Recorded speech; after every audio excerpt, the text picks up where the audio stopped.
السلام علیکم ورحمۃ اللہ وبرکاتہ۔ میرے قابل احترام بزرگوں، دوستوں، بھائیوں، ہم سب مسلمان ہیں اور اسلام کا تعلق انسان کے ظاہر کے ساتھ ہے۔ انسان کے اندر جو مرکزی جگہ ہے اس کا دل ہے، اور اس دل کا مرکز ایمان ہے۔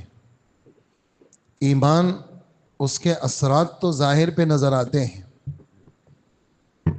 ایمان کے اثرات تو ظاہر پہ نظر آتے ہیں، لیکن ایمان کا مرکز دل ہے، وہ دل میں چھپی ہوئی ایک چیز ہے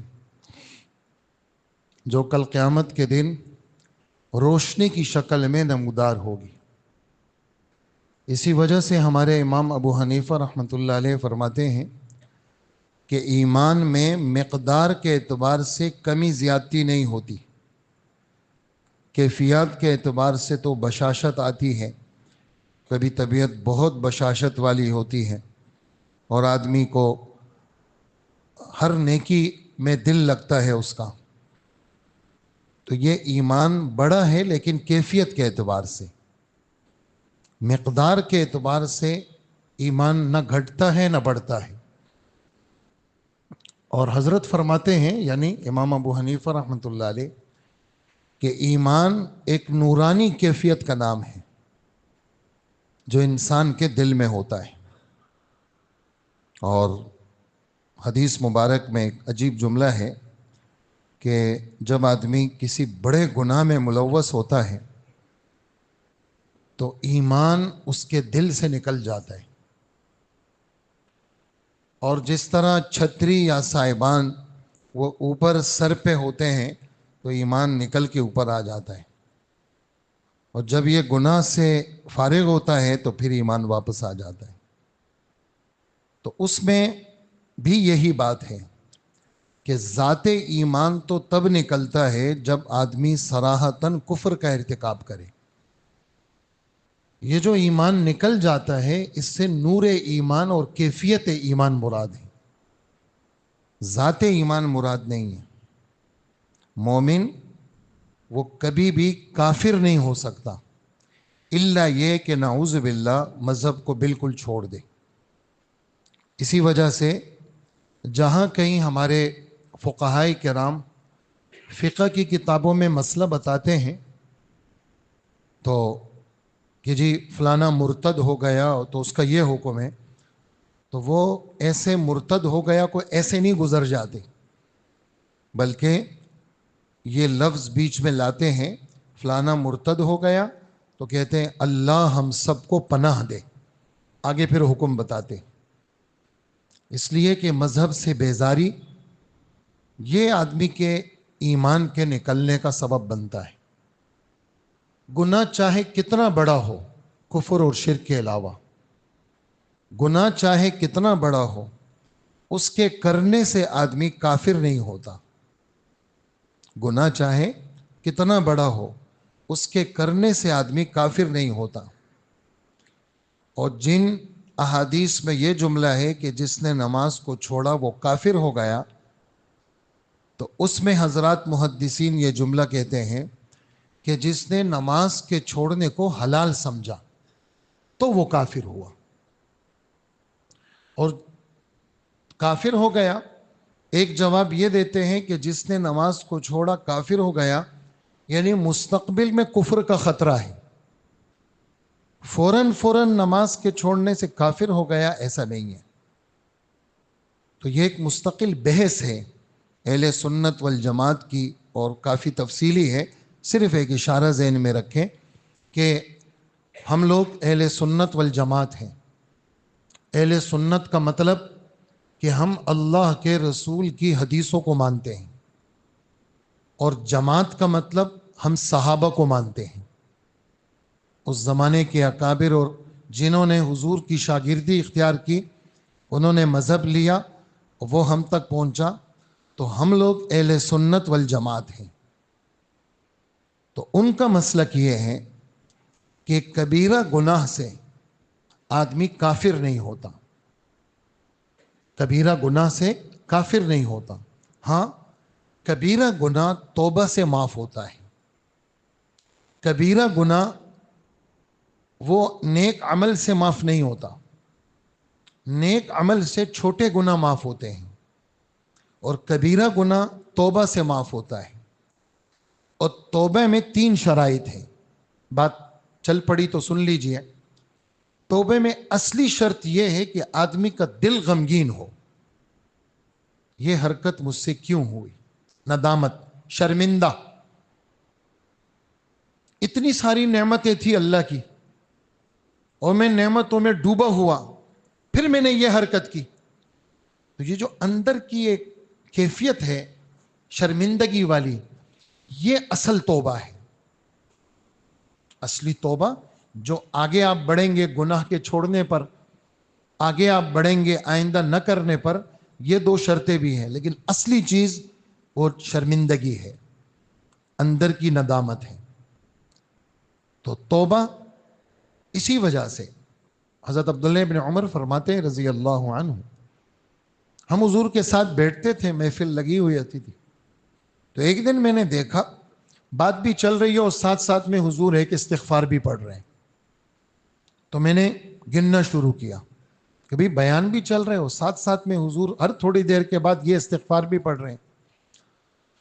تو میں نے گننا شروع کیا تو اس محفل میں اللہ کے رسول نے 100 دفعہ سے زیادہ وہ استغفار پڑھا. وہ کیا ہے؟ رب اغفر لی وتب علی انک انت التواب الغفور. میرے رب مجھے بخش دے، میری توبہ قبول کر لے، آپ تو توبہ قبول کرنے والے ہیں اور رحم والے ہیں. یہ کہتے ہیں میں گننا شروع کیا، عبداللہ ابن عمر فرماتے ہیں. تو اس محفل میں کتنی دفعہ حضور نے اللہ سے معافی مانگی. تو اس لیے کل بنی آدم خطاء، ہر آدم کا بچہ گناہ گار ہے نبیوں کے علاوہ. انبیاء گناہ گار نہیں ہیں. دیگر دلائل سے یہ بات ثابت ہے. بہترین گناہ گار کون ہے؟ جو اللہ سے معافی مانگے. اس لیے میں بھی آپ بھی دن میں جب بھی اللہ کو سجدہ کریں، جب بھی حاضری دیں، لازماً اللہ کے سامنے توبہ کریں. کیوں کہہ رہا ہوں یہ میں؟ اس لیے کہ ہماری موت کا کچھ پتہ نہیں ہے. ہم کس وقت اپنے رب کے پاس چلے جائیں. تو کیا عجب ہے، میں نے توبہ کی، میرے رب نے مجھے بخش دیا، ساتھ ہی میری موت کا فیصلہ تھا، تو میں صاف ستھرا اللہ کے پاس چلا جاؤں گا. تو عرض یہ ہے کہ ایمان کا مرکز، بات میں دوبارہ شروع سے آ جاتا ہوں، وہ دل ہے. اس کے اثرات سامنے آتے ہیں. اور اسلام کا مرکز انسان کا ظاہر ہے. جتنے ظاہری اعمال ہیں، آپ کا غسل کرنا یہ اسلام ہے، آپ کا چل کے آنا یہ اسلام ہے، آپ کا خوشبو لگانا یہ اسلام ہے، آپ کا جمعے کے لیے تیاری کرنا، مسواک کرنا، مسجد میں آ کے بیٹھنا، یہ سب اسلام ہے. آپ کا بھی جمعے کی نماز، خطبہ، یہ سب اسلام. آپ کا تابع دار ہو کے بیٹھنا یہ اسلام. ہماری ابھی یہی سبق گزرا اس ہفتے میں، جمعے کا بیان، کہ جی اللہ کے رسول ہم حضور کے سامنے چہرہ کر کے بیٹھتے تھے. اور آپ نے فرمایا کہ بھئی تم میں کوئی جمعے میں آئے نا تو ایسے غفلت والے جیسے لوگوں جیسا نہ بیٹھے جسے نیند آئے، بلکہ وہ ایسا بیدار بیٹھے کہ نیند کو دعوت نہ دے.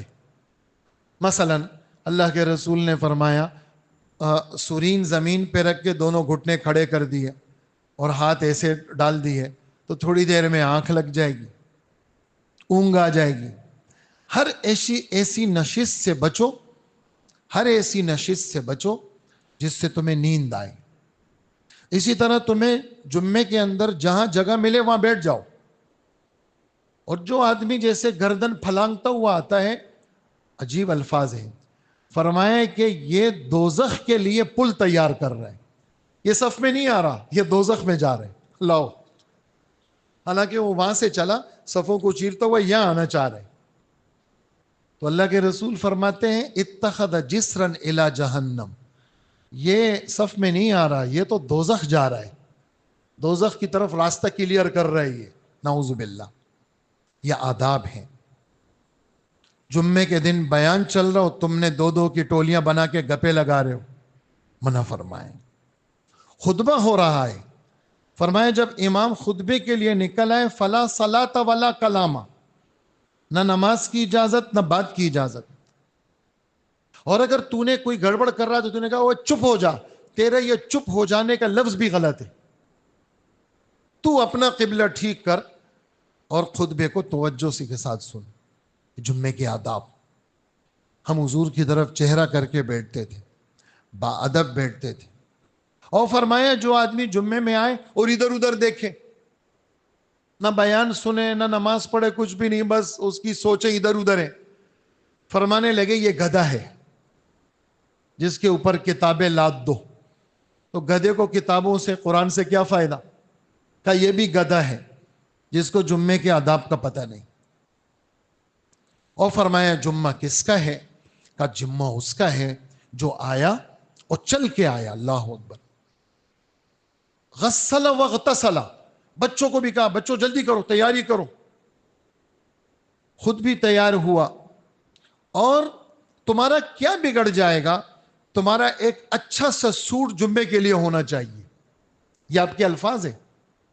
تمہارا کیا ما علیہ ان یکون لہ ثوب دون ثوب محنت، کام کاج کے مزدوری کے کپڑوں کے علاوہ کوئی اچھا سا سوٹ جمعے کے لیے کیوں نہیں رکھتے ہو کہ تم اچھے سے سج کر کے جمعے میں آؤ، اور اچھی طرح تیل لگاؤ اپنی داڑھی میں، اور خوشبو جو تمہارے پاس اچھی ہو وہ لگا کے آؤ، مسواک کر کے آؤ، چل کے آؤ.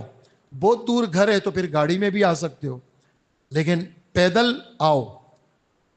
تو کیا فرمایا؟ اوس ابن اوس کی روایت کہ آپ صلی اللہ علیہ وسلم فرماتے ہیں، 4 بڑی کتابوں میں یہ حدیث ہے، ابو داؤد شریف، نسائی شریف، ترمذی شریف، ابن ماجہ شریف، کہ جو اس طرح تیار ہو کے آئے اور چپ چاپ بیٹھ جائے، کوئی ایسی گڑبڑ نہ کرے، امام کے قریب بیٹھے. یہ بھی الفاظ ہے کہ احضروا الذکر، جو بیان چل رہا ہو وہاں بیٹھا کرو اور ممبر کے قریب رہا کرو، امام کے قریب جگہ ڈھونڈا کرو. تو جو تم قدم لے کے ابھی گھر سے چلے ہو نا، تو ایک قدم پہ 1 سال کے روزوں کا ثواب ملے گا.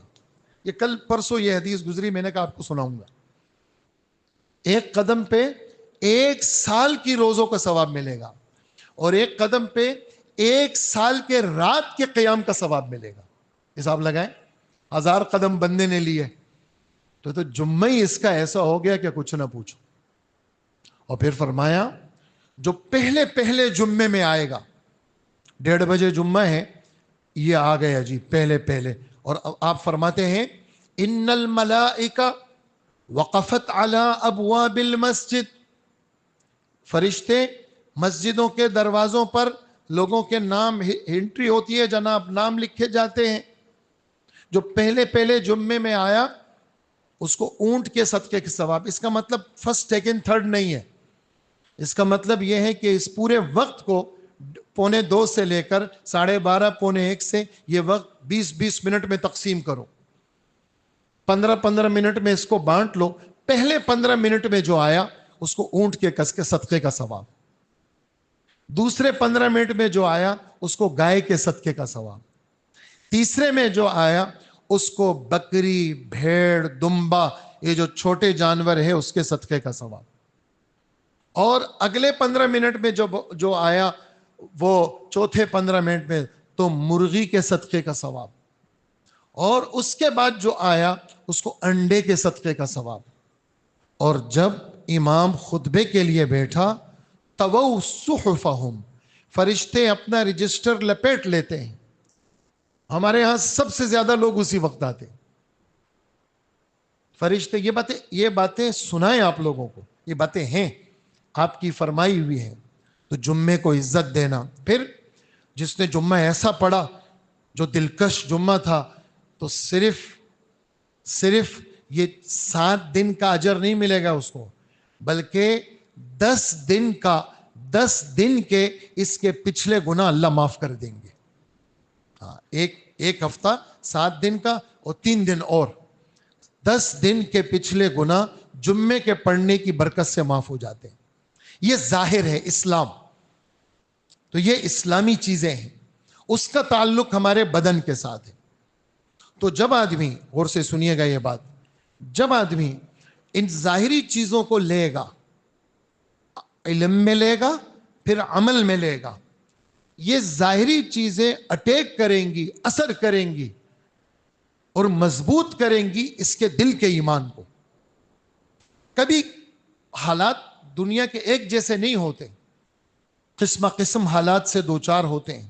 آپ کا فرمان ہے بادروا بالاعمال فتنا، فتنوں کا دور آئے گا. خود اندر، تمہارے اندر فتنے. وہ کیسے؟ دل سخت ہو گیا، دل دماغ سخت، مذہب سے نفرت، مسجد سے نفرت، قرآن سے نفرت، نعوذ باللہ. یہ بھی ایک فتنہ ہے. دل سخت ہو گیا، یہ ذاتی فتنہ. تو یہ حالات آتے ہیں اللہ کی طرف سے. ان حالات میں امتحان ہوتے. لفظ فتنہ، فا تا نون، اس کا ترجمہ کیا ہے؟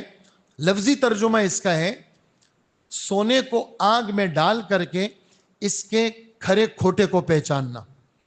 جو اوریجنل گولڈ ہوگا، سونا ہوگا اصلی، تو جب آپ پگھلائیں گے تو اصلی سونا وہ نیچے چلا جائے گا اور جو اس کا کھوٹ ہوگا وہ اوپر آ جائے گا.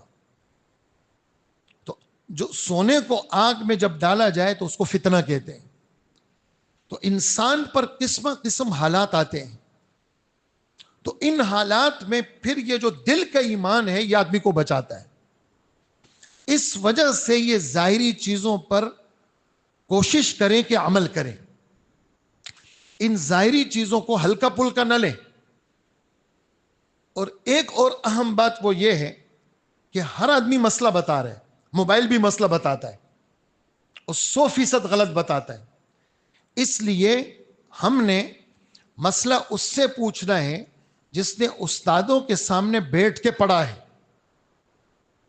اور جس کا علم کتابی ہے. جس کا علم کتابی ہے، اس نے کتاب سے پڑھا ہے.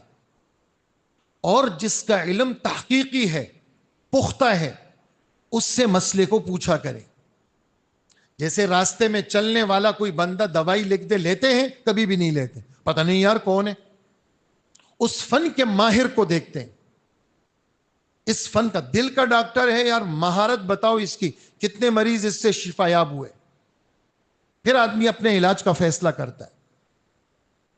تو جس طرح اپنے کیسوں کے لیے اچھے وکیل کو ڈھونڈتے ہیں اور اپنے تعمیرات کے لیے اچھے انجینئر کو ڈھونڈتے ہیں اور اپنی دوائیوں علاج کے لیے اچھے ڈاکٹر کو ڈھونڈتے ہیں، اچھی کمپنیوں کی دوائیاں لیتے ہیں، کھانے پینے کے لیے اچھے پانی اور اچھے کھانے کا انتخاب کرتے ہیں، ایسے ہی مذہب اسلام کے مسئلے وہ موبائل سے نہیں پوچھیں گے اور اتنی آزادی اور بے راہ روی سے اپنی حفاظت کریں گے.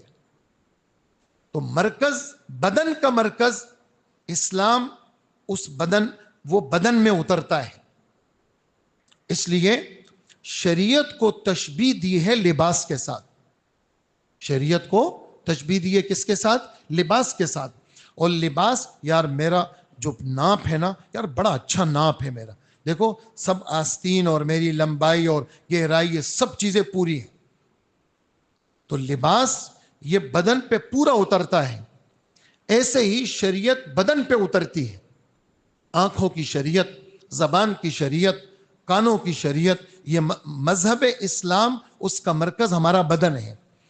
اس لیے اس کا خیال رکھیں. جو ظاہر جی چیزیں بیان ہو رہی ہیں آپ اس کو لے رہے ہیں، اللہ کا فضل ہے. اور میرا دل یہ کہتا ہے، بلکہ مجھے سامنے آتا بھی ہے کہ اس پر عمل بھی ہے اور اس کی تبلیغ بھی ہے، اس کو لوگ پہنچاتے بھی ہیں اور اس کو پسند بھی کرتے ہیں کہ بھائی یہ بات تو ہمیں معلوم نہیں تھی، یہ تو ہمیں آج پتہ چلی ہے. جیسے پچھلے بیان میں بے شمار باتیں سامنے آئیں. ایسے ہی اسلام کا تعلق ظاہر کے ساتھ. آپ نے سنا وضو کا بیان، آپ نے سنا اذان کا بیان، آپ نے سنا غسل کا بیان، غسل کی پاکی کا بیان، اسباب غسل کا بیان، یہ اس کے ساتھ جو چیزیں جڑی ہوئی تھی وہ آپ نے سنی. اس میں ہمارے رب فرماتے ہیں کبھی ایسا بھی ہوتا ہے، چونکہ مذہب تو قیامت تک چلے گا. ہم نے یہ بات ابھی بہت قیمتی ہے ابھی جو آ رہی ہے، ہم نے حالات کے سامنے ہاتھ پیر ٹھنڈے نہیں کرنے اور حالات کے سامنے حکموں کو قربان نہیں کرنا. اصل اللہ کا حکم ہے اور اللہ کے حکم کا سیکھنا ہے اور اللہ کے حکم پر عمل ہے. دنیا تو حالات کی جگہ ہے. حضرت علی رضی اللہ عنہ کی کلائی سے ہڈی ٹوٹ گئی، یہ حال آیا، تو کیا یہ حال آیا بس گھر میں بیٹھ جائیں؟ حضرت یہ ہو گیا، فرمایا کچھ نہیں، بس اس پہ پلستر کر لو. اس زمانے کا پلستر، لکڑیاں لگا لی، ہڈی جوڑ دی، لکڑیاں لگا کے اس پہ پٹی باندھ لی. کیا کروں حضرت؟ فرمایا وضو میں اس پر مسا کر لو، غسل میں مسا کر لو، بس. ہڈی کے ٹوٹنے سے نماز معاف؟ کبھی بھی نہیں. حضرت عمران ابن حسین صحابی رسول ہیں، ان کو بواسیر کی تکلیف تھی، بڑے پیشاب کے راستے سے خون کا آنا، دانوں کا ہو جانا، مستقل خون کا آنا، مستقل ہوا کا خارج ہونا، یہ کتنے سارے بیماروں کے مسائل حضرت عمران ابن حسین نے پوچھے ہیں، ہمارے نبی نے جواب دیا ہے. تو پھر سفر میں ایک قصہ پیش آیا، سخت سردی کا زمانہ، سفر میں گئے صحابہ، تو اب ایک کو سر پہ چوٹ لگی اور رات کو غسل کی حاجت ہوئی، تو اپنے ساتھیوں سے فجر میں کہنے لگے، ساتھیوں میں تو اگر غسل کروں گا میں تو مر جاؤں گا، اس لیے کہ سردی بھی ہے اور سر میں چوٹ بھی ہے، تم لوگ میرے لیے تیمم کی رخصت سمجھتے ہو؟ تو پتہ نہیں تھا ان کو. انہوں نے کہا نہیں اچھے خاصے ہو تم، غسل کر لو. وہ بیچارے نے غسل کیا، اسی میں شہید ہو گیا. آپ کے سامنے مسئلہ آیا، آپ نے فرمایا قتلوہ قتلہم اللہ، خدا ان کو مارے، انہوں نے ایک مسلمان کو مار دیا. تم نے جاننے والوں سے مسئلہ کیوں نہیں پوچھا؟ اور ایک جملہ فرمایا آپ نے جو قیامت تک زندہ رہے گا، کیا؟ انما شفاء العی السؤال. ناواقف آدمی جو ناواقفیت اور جہالت کا بیمار ہے، جو ناواقفیت اور جہالت کا بیمار ہے، اس ناواقف اور جاہل بیمار کے لیے شفا کیا ہے؟ پوچھ کے چلنا. پوچھا تو کرو. تم نے پوچھا نہیں، بندے کو مروا دیا تم نے. تو حالات، دنیا حالات کی جگہ ہے. حالات تو آئیں گے لیکن حکم قربان نہیں کرنا. حال آ گیا جی، میں تو کھڑا ہی نہیں ہو سکتا، کھڑا ہی نہیں ہو سکتا، اتنا شدید کمر میں درد، گھٹنوں کا درد، بالکل ناممکن ہے اور میرے لیے بالکل ناقابل برداشت ہے زمین پر سجدہ کرنا. مسئلہ پوچھیں، جاننے والوں کے پاس ہے. ڈاکٹر کے کہنے پر کرسی پہ نماز نہ پڑھے، ڈاکٹر کے کہنے پر کرسی پر نماز نہ پڑھے، اپنی کیفیت مفتی کو بتائیں کہ حضرت یہ کیفیت ہے میری، میرے لیے کیا حکم ہے. 100 آدمی 200 آدمی کرسی پہ بیٹھے ہیں، وہ 200 کا الگ الگ جواب ہے. جیسے 200 آدمی بیمار ہیں تو وہ سب کو ایک ہی گولی چلے گی؟ وہ کہاں ایک گولی چلے گی؟ یہ ایک ہی سیرپ چلے گا جی، ڈاکٹر صاحب ایک سیرپ لکھ رہے ہیں جی. نہیں، سب کی بیماری پوچھے گا کہ بھی آپ کو کیا مسئلہ، اس کا نسخہ الگ ہوگا. ہر ایک کو ایک نسخہ نہیں دیا جاتا. تو ڈاکٹر نے کہہ دیا کرسی پہ نماز پڑھو، ہم نے کہا ہاں بھائی اب تو میں مر جاؤں گا اگر میں جو ہے وہ سجدہ زمین پہ کروں گا. نہیں، اپنی کیفیت مفتی کو بتائیں، یہ جانا پڑے گا آپ کو، ورنہ ایسا نہ ہو کرسی پہ نماز شروع کر لی اور ایک نماز بھی نہیں ہوئی. کیوں؟ آپ تو معذور ہی نہیں ہے. تو دنیا حالات کی جگہ ہے. ان حالات میں آدمی کے ذمے ہے کہ اس کے سامنے مسئلہ ہو. تو ایک حال یہ بھی آتا ہے، پانی نہیں ہے، بالکل نہیں ہے، 1 میل تقریباً 1.5 کلومیٹر چاروں طرف پانی نہیں ہے، یا پانی موجود ہے لیکن میں استعمال اس لیے نہیں کر سکتا، موت کا خطرہ ہے یا بیماری کے بڑھ جانے کا خطرہ ہے. یہ دو باتیں ضروری ہیں. اگر نہ بیماری بڑھتی ہے, صرف ہلکا سا پانی لگ رہا ہے, پھر تیمم کی اجازت نہیں ہے. پھر تیمم کی اجازت نہیں ہے. میری دادی 12-13 سال معذور رہی, اور حتیٰ کہ کروٹ لینے میں بھی دوسرے کی محتاج. میں نے مسئلہ پوچھا, حضرت مفتی عبدالسلام صاحب چاٹگامی ہمارے استادوں کے استاد تھے, بنوری ٹاؤن کے رئیس دارالافتاء, ان سے مسئلہ پوچھا. انہوں نے کہا دادی کے لیے تیمم کی اجازت نہیں ہے. میں نے کہا کیوں؟ کہا اس لیے یہ پوتے نواسے کس دن کے لیے مانگتے ہیں لوگ. یہ وضو کرائیں گے نا, یہ بیٹا وضو کرائے گا, اور یہ بیٹی وضو کرائے گی, یہ بہو وضو کرائے گی, یہ پوتے نواسے کس دن کام آئیں گے؟ ان کی صفائی ستھرائی کرنا یہ ان کے ذمے ہے, اور ان کو وضو کرانا ان کے ذمے. یہ تیمم کے ساتھ نماز نہیں پڑھ سکتی چاہے کتنی معذور ہے. تو یہ مسئلے, اب آپ کہیں گے یہ کیا مسئلے ہیں, شریعت میں اتنی سختی نہیں ہے. یہ آپ کہتے ہیں شریعت میں سختی نہیں ہے.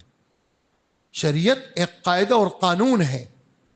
جیسے چائے کا اپنا ایک قانون ہے, چائے کیسے بنتی ہے اس کا اپنا ایک قاعدہ ہے. پکانے والے جانتے ہیں چائے کیسے بنتی ہے, آٹا کیسا گوندا جاتا ہے, اس کے تو بڑے شرائط ہیں جناب. کھانے پکانے کے اور مختلف ڈشز کے پکانے کے اپنی شرائط میں ذرا گڑبڑ کر لی, کرا آپ نے یہ گڑبڑ کر لی, جبھی تو یہ ذائقہ نہیں آیا.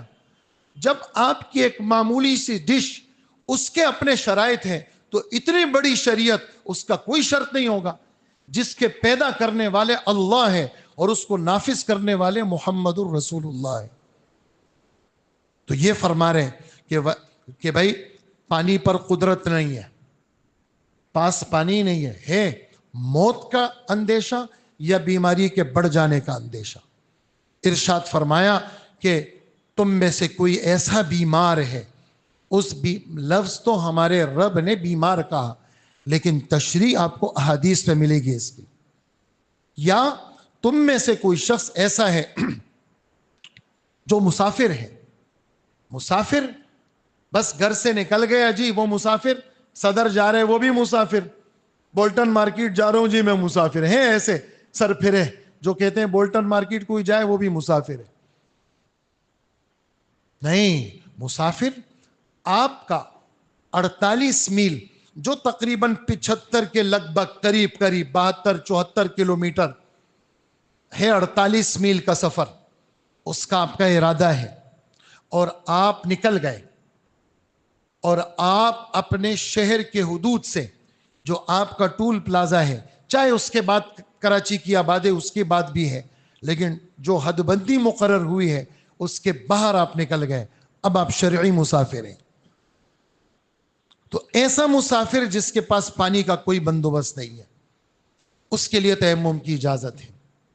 یا تمہیں چھوٹے بڑی حاجت ہو گئی, چھوٹا پیشاب بڑا پیشاب, یہ تو چھوٹا یعنی چھوٹا بے وضو ہو, چھوٹی ناپاکی ہے, اور ایک بڑی ناپاکی ہو گئی یعنی غسل واجب ہو گیا, اور پانی نہیں ہے تمہارے پاس.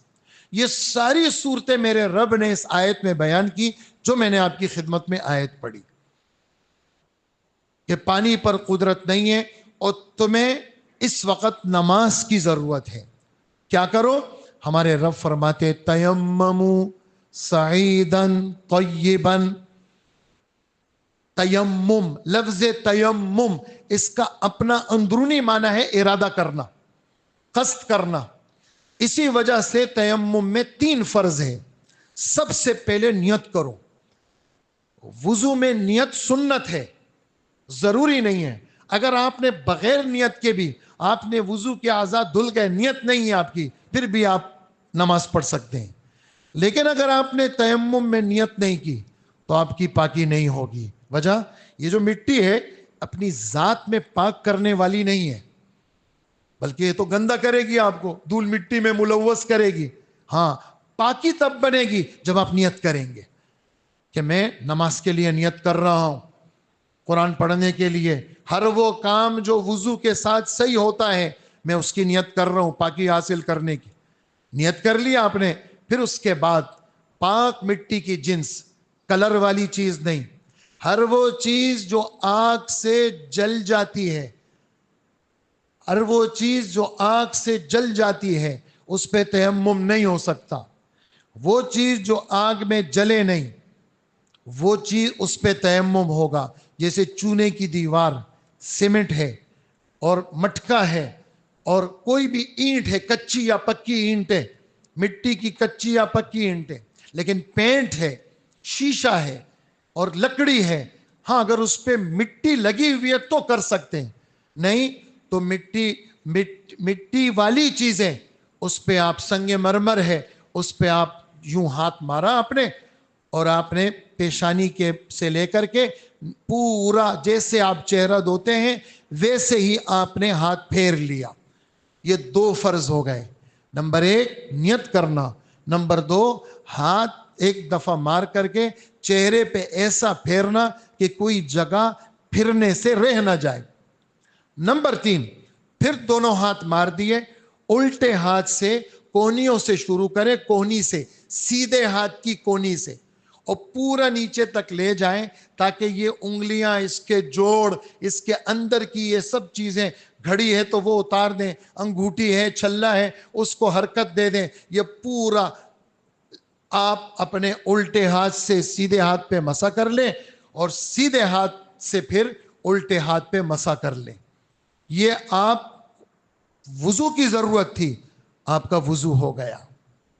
اس تیمم میں آسانی، سر کا مسا ساقط ہو گیا، پاؤں کا دھونا ساقط ہو گیا۔ اگر آپ پہ غسل واجب تھا اور فرض غسل تھا تو آپ اس طرح تیمم کرنے سے آپ کا غسل بھی ہو گیا۔ ہمارے نبی کے سامنے 2 صحابی آئے، عمار ابن یاسر، عمر ابن خطاب، تو حضرت کے سامنے کہا کہ حضرت سفر میں تھے، غسل آ گیا، تو عمر نے تو کچھ بھی نہیں کیا، میں نے کیا کیا، مٹی میں میں نے اپنے سطر کو چھپایا، مٹی میں نے کلا بازیاں کھائیں، لوٹ پوٹ ہو گیا۔ تو حضرت میرا وہ غسل ہو گیا؟ آپ نے فرمایا تیمم وضو اور غسل کا ایک ہی ہے، نیت کر لو اور ہاتھ مار کر کے چہرے پہ پھیر لو اور ہاتھ مار کر کے دونوں ہاتھوں کو تم پھیر لو، یہ وضو کا بھی تیمم ہے اور یہ غسل کا بھی تیمم ہے۔ اور میں نے حدیث پڑھی، بس اسی کا ترجمہ کر کے بات ختم کروں گا۔ جناب رسول اللہ صلی اللہ علیہ وسلم فرماتے ہیں چند خصوصیتیں ایسی ہیں جو صرف ہمیں ملی ہے، کسی کو نہیں ملی۔ ان خصوصیتوں میں سے ایک، ساری دنیا میں کہیں پر بھی نماز کا وقت ہو جائے، سڑک پہ ہو جائے، پہاڑ پہ ہو جائے، ریگستان پہ ہو جائے، سمندر میں ہو جائے، کہیں پر بھی ہو جائے، بس قبلے کا رخ معلوم کرو اور نماز پڑھو۔ پوری دنیا کی ساری زمین ہمارے لیے مسجد ہے، صرف بنی ہوئی مسجد میں نماز نہیں، ہر جگہ نماز پڑھ سکتے ہو، یہ صرف اس امت کی خصوصیت ہے۔ نمبر 2، کافی باتیں صرف ہمارے بیان کے ساتھ جو بات لگ رہی ہے وہ کیا، اللہ نے مٹی کو اس امت کے لیے پاکی کا سبب بنایا۔ یہ امت مٹی پہ، حالانکہ مٹی کیا ہے آدمی کے بدن کو خاک آلود کرتی ہے، لیکن یہی مٹی نیت کر لی، چہرے پہ پھیر لیا، دونوں ہاتھوں پہ پھیر لیا، اس مٹی نے تمہیں باوضو بھی بنا دیا اور اس مٹی نے تمہیں غسل والا بھی بنا دیا۔ یہ اللہ کی نعمتیں ہیں، اللہ نے ہمیں مسلمان بنایا، اللہ ہمیں اس کی دل سے قدر کی توفیق عطا فرمائے۔